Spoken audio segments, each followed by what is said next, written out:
Greetings everyone, I'm Mar. Once again, this is my opinion, as you can tell from the title up there, continuing my trek through the episodes of the classic 90s show, Batman the Animated Series. This, of course, is the follow-up to the episode I reviewed last time. This is Two-Face Part 2, the 11th episode.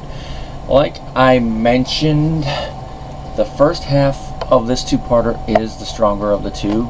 Not to say that this isn't a fitting second half and conclusion to the story, but there's a little bit as it goes on that you're like, yeah, it's not as strong, but it is excellent, and it continues the thing I mentioned last time, that this is where the creators are like, yeah, we finally got this thing figured out. And this is what Bruce Timm had to say about this, by the way. This is such an adult show that I bet kids don't like it. There's not a whole lot of action, and Batman's hardly in it. It's a lot of talking heads, but it works on such a powerful emotional level that I'm sure that anyone over the age of 6 is going to get sucked in right away. It's absolutely compelling. They're always talking about the Batman films being psychological. Bull. This episode is a compelling psychological drama. Now, part of that I get, because I can admit that even the movies I liked as a kid that I like now, some of them, I was more for the spectacle than I was for the other stuff, even though I probably did appreciate that on a more subconscious level, like Empire Strikes Back, and even the original Star Wars. And of course a lot of the Batman films, those ones I do appreciate more as an adult. This episode definitely goes in there, because from my memories as a kid, I remember more the first part than this one. I think the main thing I remember about this episode as a kid is just the fact he's Two-Face. I don't remember a lot of specifics, so watching it again, even though I'm sure I watched this episode when I revisited it over 10 years ago, it was like watching it for the first time again. And that psychological stuff that Tim mentioned in his comment, that is the strength of this episode and why it's a fitting second half, because it continues some of those themes from the first one. Now, the plot of the episode is it takes place several months after the conclusion of Two-Face Part 2. Two-Face Part 1. Harvey Dent is now fully Two-Face. He's working with his henchmen, which of course are identical twins. Got to continue that duality 2 theme. And he is knocking off businesses that have 2 in their name. This is something that Batman himself, doing his detective work, points out to Alfred later in the episode.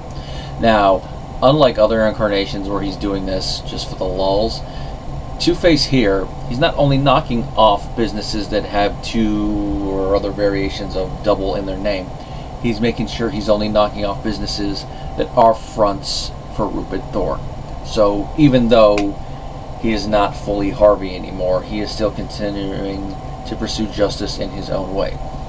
And part of that goes to how he acts as a criminal, because his little coin thing, anytime a decision is brought up, he flips for it and then decides there. And part of that is why I mentioned in the previous one the thing that Altieri had mentioned about Two-Face technically being his own personality and not just Big Bad Harv Unleashed. Here, with that, you really see that he's the middle ground between Harvey Dent, who's more like, no, I don't want to do this, and Big Bad Harv, where it's like, yeah, we gotta. And of course, I think with that, I probably should bring up the comparisons to Jekyll and Hyde right there. For those who have only gone off of how Hyde is in the cultural zeitgeist, this would kind of seem like a straight adaptation of the character, even if just more inspiration than adaptation. But that's not really the case, because if you actually read the book, Hyde himself is not really his own separate character. He is essentially Jekyll putting on a mask in order to do things that for a man of his station in Victorian society would be considered shameful and scandalous. Now, other than, of course, the fact, steamrolling over a child, committing murder, and other such acts of battery and assault, it doesn't really comment on what it is, because it's more left to you to piece it together. But you could say it's probably stuff like visiting the brothel, doing some other unsavory activities that people will be looking at him like, Dr. Jekyll, I cannot believe you, I could not believe, clutching at pearls and all that. And they actually bring it up is that when he decides not to do Hyde stuff, he's like burying that guilt and all that deep inside. Now,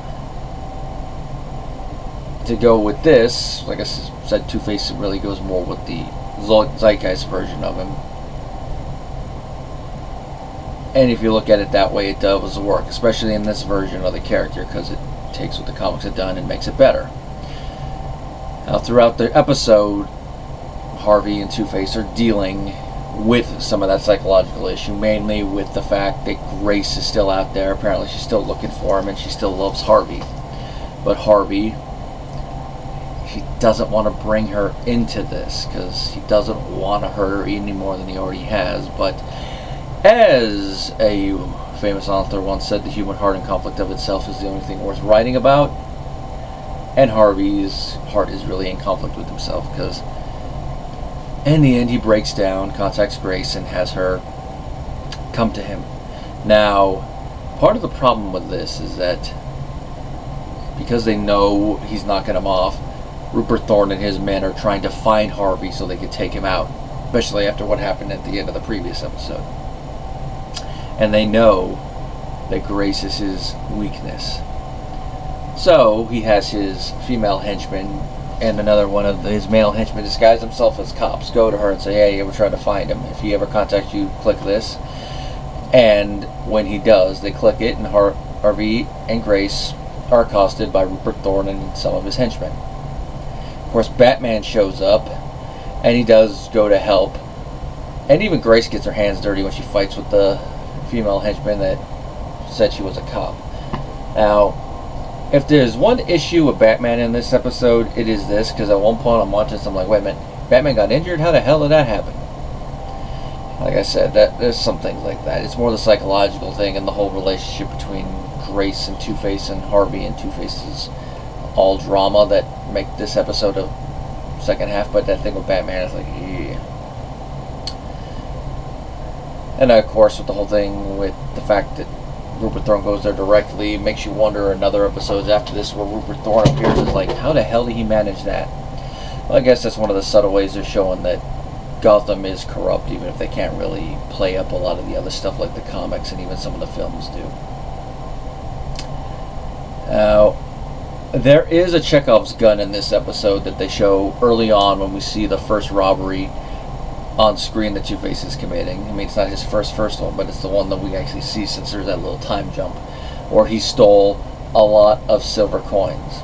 And even when I was watching this, I'm like, there's no way that they're not gonna bring that up later, because this show, with how it is, even if it's weaker episodes, they don't bring up something only not to talk about it later. And here it does play into the end where Two-Face is gonna make a call, but then Batman, thinking on his feet, throws the box of coins, and Two-Face's coin gets caught up in it, and he's like, I can't make a decision without my coin, I can't. And this leads to him breaking down and him having that great moment with Grace that ends the episode. Now, I kind of referenced the fact that the Schumacher films would reference this, even though it's an idea that easily two people can come up with independently, and that is that the coin is his Achilles heel and Batman can exploit it. Now, both this and Batman Forever do this in drastically different ways. In this one, it's to emotionally exploit him so he breaks down and has that heart-to-heart with Grace, whereas in Batman Forever, it's to where he tries to grab it and he falls over the edge to his death. Not sure the Batman here or even the comics would do that, but with how Batman has been in the live-action films at the time, it definitely fits with it. Even though you can kind of say Batman's a little bit of a hypocrite for doing that, considering his talk with Robin earlier in the film, but I guess you could also say he's trying to show Robin that even if the man ends up dead, you're not going to feel as much satisfaction as you think you do. Anyway, I'll leave my discussion for that for when I tackle Batman Forever again in the future.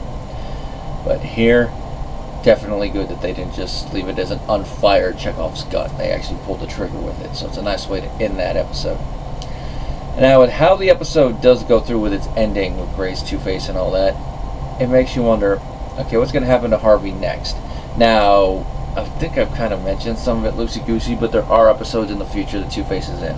And he's one of the henchmen that's there and almost got him. Probably one of the best villain episodes, because it's just a handful of villains sitting around playing cards and shooting the shit. What's not to love?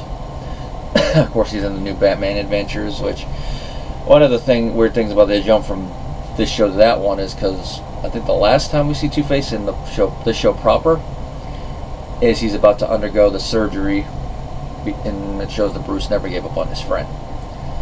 Now, with that weird jump, you're like, huh? Even though that kind of does play with the fact he still has psychological issues with him getting his third persona, but we'll talk about that once we get there. But the thing with Grace making no further appearances, it makes you wonder why. Well, there are 2 comics written by the people involved with this show that you could say take place in between the original BTAS and the new Batman Adventures. One of them, of course, involves Grace, where it does show the breaking down of Harvey and her as a couple.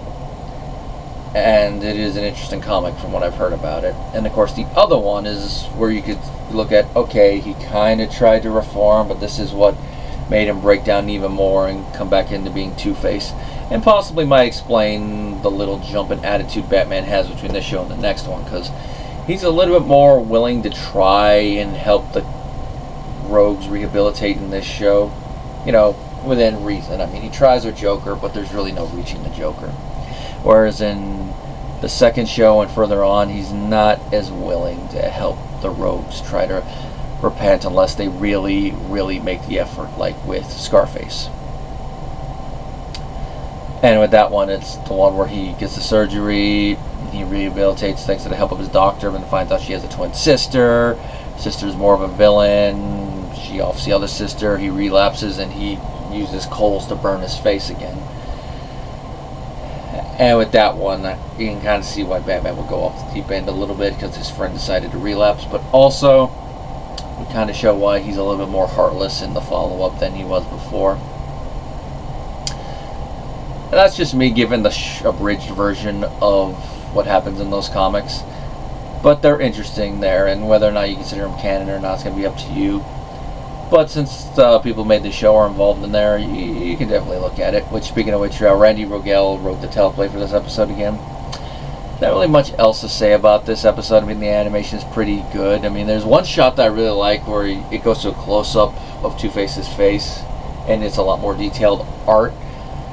And then when it cuts back, it's the normal art again. Stuff like that I love. There's not much else to say about this episode. Definitely comes with my recommendation, especially after Two-Face Part 1. Definitely ones you should watch back to back, and what I did. Normally for these I'll watch an episode then review it, but I decided to watch both parts of it before I sat down to do the reviews, even though, if you can kind of tell by the lighting and what I'm wearing, I kind of shot the reviews for 1 and 2 days apart because of timing, but it is what it is. Now the next one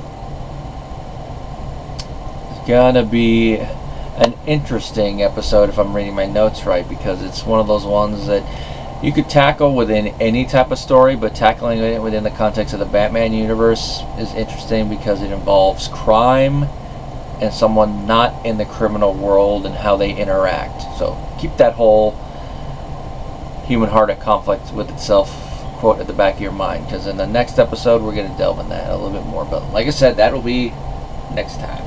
Till then, everybody.